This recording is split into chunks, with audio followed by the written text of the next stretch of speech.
On parle du pasteur Tchalaï Somba et tous les autres. Est-ce que c'est la bonne entente? Le docteur Tchalaï Somba... Il y a une bataille de leadership, de positionnement. La femme du docteur Tchalaï Somba est ma fille dans le Seigneur. Je suis donc son beau-père spirituel. À ce niveau-là. C'est moi qui ai prophétisé ce mariage. Ça ne suffit pas pour créer... Non, j'ai de très bonnes relations. J'ai parlé avec le docteur Tchalaï Somba il y a 2 semaines. C'est un homme de Dieu remarquable. Il fait un travail excellent. Bien qu'il y a certaines pratiques que moi je n'approuve pas. C'est-à-dire? Non mais attendez, ne faites pas... Vous vendez une bouteille d'eau à 2000 vous aussi? Non, jamais, je ne vends pas les bouteilles d'eau. Je ne reçois pas les gens payants. Ça dépend de la révélation que le docteur Tchalaï a eu de Dieu. Moi, je ne peux pas juger quelqu'un sur sa révélation avec Dieu. Moi, je ne le ferai pas. Parce que ce n'est pas ce que Dieu m'a dit. Pasteur, j'ai une question. Tout à l'heure, je vous ai demandé qui était le trésorier de votre église. Pourquoi n'avez-vous pas dit que c'est votre épouse qui est le trésorier? Parce que ce n'est pas elle la trésorière de mon église. Ah bon? Mon épouse n'est même pas, elle n'est même pas partie du comité financier. Qui fait partie de ce comité financier? Nous avons... Vous voulez que c'est les noms? Oui, bien sûr. Ah mais j'ai pas peur. La responsable du comité financier en ce moment s'appelle l'ancienne Marthe. Elle est, je crois, elle travaille au ministère des Affaires sociales. La trésorière, c'est une certaine Marie-Louise, qui est infirmière à l'hôpital général. Le commissaire, le comptable, c'est une certaine Agnès Bikaï, à Tangana, qui travaille à l'IAI. Donc voilà les gens, ils ne sont même pas de ma famille, de près comme de loin. Il y a une question de téléspectateurs qui arrive et qui nous paraît bien intéressante. Quand est-il donc justement, quels sont vos rapports aujourd'hui? Quels sont vos rapports avec l'église du plein évangile qui vous a formé? L'église du plein évangile ne m'a pas formé. C'est Boris Dekounou qui... L'église du plein évangile a été un tremplin pour moi dans le ministère. Et j'ai de très bons rapports avec l'église du plein évangile, la mission du plein évangile, parce que pour moi Full Gospel Mission. Full Gospel Mission. Ce sont des frères, j'ai beaucoup d'amis là-bas, sont mes pasteurs. J'apprécie l'œuvre du surintendant de la mission du plein évangile. J'ai fait quand même 10 ans là-bas, donc automatiquement, ce sont des rapports conviviaux. Certaines personnes, bien sûr, ne voient pas d'un bon oeil le progrès du docteur Dionodor Kamdemnonga. Il y a aussi l'esprit de jalousie qui peut arriver. Mais dans l'ensemble, le plein évangile est une église formidable. Pour moi, c'est l'une des églises que Dieu a suscité pour le réveiller au Cameroun. Et une autre question de téléspectateur, vous pensez que vous n'êtes plus malade? C'est une question de téléspectateur. Malade de quoi? Ben, je ne sais pas. Vous êtes guéri? Je suis en très bonne santé. Très bien vois guéri? pas. Ça fait 25 ans quand même. Allez, d'où vous vient ce pouvoir? De Dieu ou de qui donc? De Dieu. Ne vous attendez pas quand même que je dise que ça vient du diable. Dans quelques instants, on va prendre la synthèse et puis c'est la dernière question de téléspectateurs. Qui de vous ou de Jésus a donné la vie à l'autre? C'est une question de Mvedi. Non mais c'est Jésus qui m'a donné la vie, il est mon Seigneur. À la cathédrale de la foi, Texaco Minisport, comme dans toutes les églises cathédrales de la foi, nous croyons fondamentalement que Jésus-Christ est le chef suprême de l'église et que tout ce que nous avons vient de lui. Quand vous dites cathédrale de la foi, et c'est pour sortir totalement de ces questions, ça renvoie à quoi, cathédrale de la foi? Vous savez, il y a l'appellation en anglais? Là, oui, c'est Fête cathédrale. Fête cathédrale. La congrégation baptiste camerounaise, lors de son 57e assemblée générale, a créé ce qu'on appelle les postes missionnaires. C'est un peu ce que vous appelez les synodes. C'est ce que d'autres appellent par exemple les conventions. Et dans ces synodes, ces régions synodales de telles, nous avons créé un chef de poste missionnaire. On a nommé certaines personnes comme chef de poste missionnaire. Et par la grâce de Dieu, j'ai été nommé chef de poste missionnaire de la cathédrale de la foi avec pour objectif l'évangélisation et l'implantation des églises. Pasteur, une question.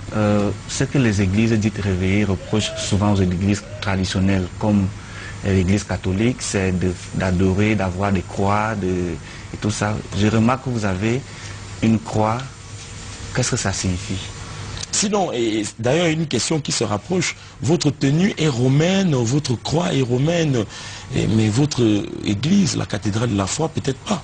Mais ce n'est pas romaine. Vous savez, spirituellement parlant, le Bordeaux, c'est le signe des évêques. Les évêques portent le Bordeaux. Et également, c'est un signe de royauté. La Bible dit qu'il a fait de une nation un royaume de sacrificateurs. Je suis un sacrificateur. Par rapport à la croix, je vous ai dit, je suis un évêque. Et dans cette optique des choses, ce qu'on reproche à l'église catholique, ce n'est pas une question de croix, c'est de mettre Jésus sur la croix. Parce que Jésus n'est plus sur la croix.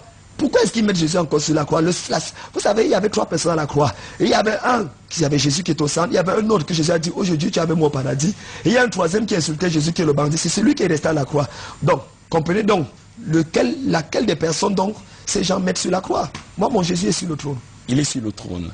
90 minutes de discussion, c'est peut-être le temps de se remémorer ce qu'on s'est dit. Et ce sera dans le cadre de la synthèse avec une jolie signature de Yerima Ebel Olinga qui est bien installée. Voici la synthèse.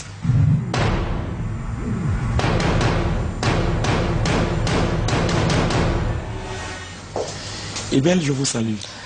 Je me sens salué, bonsoir. Vous avez bien écouté cette discussion? Oui, bien écouté.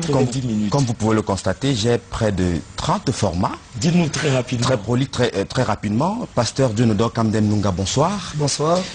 Vous avez dit que vous n'êtes pas un pasteur fashion. Vous répondez par la négative. Vous pensez que les pasteurs ne sont pas des êtres ratés. Et vous voulez donner à ce métier une autre appréhension. Vous êtes un pasteur depuis la classe de 4e et vous avez rencontré Dieu à 11 ans dans une vision sur votre lit de malade. Un 4 septembre 1988. Dans cette vision, Jésus-Christ vous a dit qu'il avait des projets pour vous. Et aujourd'hui, vous êtes un général de Dieu avec 75 pasteurs sur votre responsabilité. Votre parcours est digne d'un enfant surdoué, on peut le dire. Vos performances scolaires et académiques vont de 14 de moyenne à 20.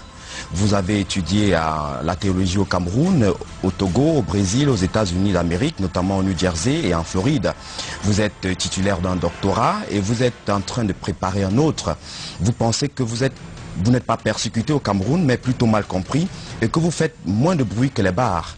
La crise de la fermeture des églises, j'y arrive, a été bien gérée par le ministre Sadi que vous avez béni sur ce plateau. En 3 ans, vous avez battu le record en communication pour un pasteur comme vous. Les affiches qui sont un peu partout dans vos églises et sur la voie publique sont une façon de mettre en vue l'homme de Dieu que vous êtes, à défaut d'avoir l'image de Jésus, de Marie ou de Joseph. C'est votre système de fonctionnement et votre argent provient de la vente de vos ouvrages. Vous parlez de 12 livres et de 21 brochures vendues à travers le monde. 9 livres. Et 9 livres. 9 livres et 21 brochures, je rectifie directement. Vous ne vous considérez pas comme un pasteur vantard et riche. Votre compte bancaire a 600 000 francs aujourd'hui. Et l'argent de l'église est géré par un bureau. Mirabel Kamdem, c'est le nom de votre épouse. Vous êtes rencontrés à Bafoussam. Que je salue d'ailleurs affectionnément. Nous la saluons également. Sa simplicité et sa beauté vous ont séduit alors que vous n'aimiez pas les femmes minces. Avec elle, vous avez fondé une union qui a produit ici 4 enfants, jusqu'ici 4 enfants. Aujourd'hui, vous ne portez pas votre alliance parce que vous l'avez perdue lors d'une prêche quelque part dans le monde et vous avez été reçu par plusieurs chefs d'État en tant qu'homme de Dieu. Si vous n'aviez pas été pasteur, vous seriez en maintenu comme le général Semengo Jack Bauer. Vous êtes un évêque voté aux États-Unis d'Amérique, mais pas encore consacré dans votre communauté de la congrégation baptiste du Cameroun. Vous pensez que le problème des pasteurs des églises réveillées au Cameroun réside dans leur manque de tolérance vis-à-vis des autres. Vous avez des relations très bonnes, et très bonnes d'ailleurs, très bonnes avec le pasteur Tchala Somba. Votre épouse n'est pas la trésorière de votre église, votre pouvoir vient de Dieu. Et puisque vous êtes un prophète de Dieu, nous avons retenu quelques citations avec vous, nous allons revisiter. Vous avez dit au cours de cette émission que, humainement parlant, l'appréhension qu'ont les Camerounais des églises réveillées donne envie de partir. Vous avez également dit que le Cameroun est l'un des rares pays où l'accès aux médias publics est difficile pour les églises réveillées. Le Cameroun est le seul pays où on ferme les églises et nous avons battu le record mondial. On ne donne pas assez de temps aux prédicateurs dans les établissements au Cameroun. Vous avez également dit que l'un des problèmes des églises réveillées, c'est qu'on n'est pas assez tolérant, je l'ai dit tout à l'heure.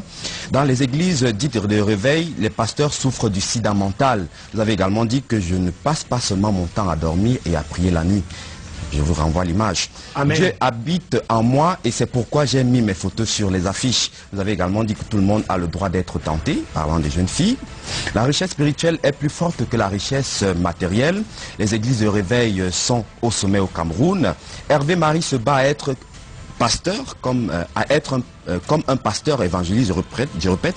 Hervé Marie se bat pour être un pasteur, comme un pasteur évangéliste. Jésus n'était pas noir, il était brun. Je crois que la puissance de l'autorité, je crois en la puissance de l'autorité administrative. Le Cameroun est un pays de paradoxes. C'est Dieu seul qui maintient la paix au Cameroun.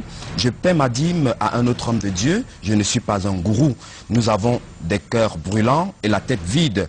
Je suis l'un des rares médias, oui, qui a enregistré plus de 30 personnes à la CNPS. L'esprit de la crabologie, menace le Cameroun. C'est un néologisme, pasteur. L'esprit de la crabologie menace le Cameroun. Aucun Camerounais ne veut le succès de son frère. Vous êtes zen et nickel et j'espère aussi que ma tentative de synthèse l'est aussi, pasteur.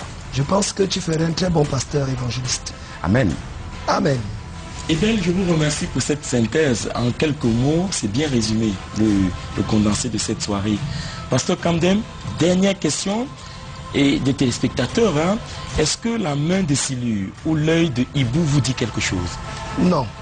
Rien du tout. Absolument rien. Allez, on vous remercie d'être venu à l'Arène ce soir. Et on vous souhaite un très bon ministère. Permettez que je salue également tous ceux qui m'écoutent, tous les fidèles de la Congrégation Baptiste Cathédrale de la Foi, de saluer ma épouse, ma famille, ceux qui prient pour moi, ceux que je connais, ceux que je ne connais pas d'ailleurs.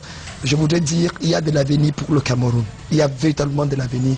Si on laisse les églises dites de réveil continuer à faire le travail, simplement en essayant de cadrer les choses. Que Dieu bénisse notre pays.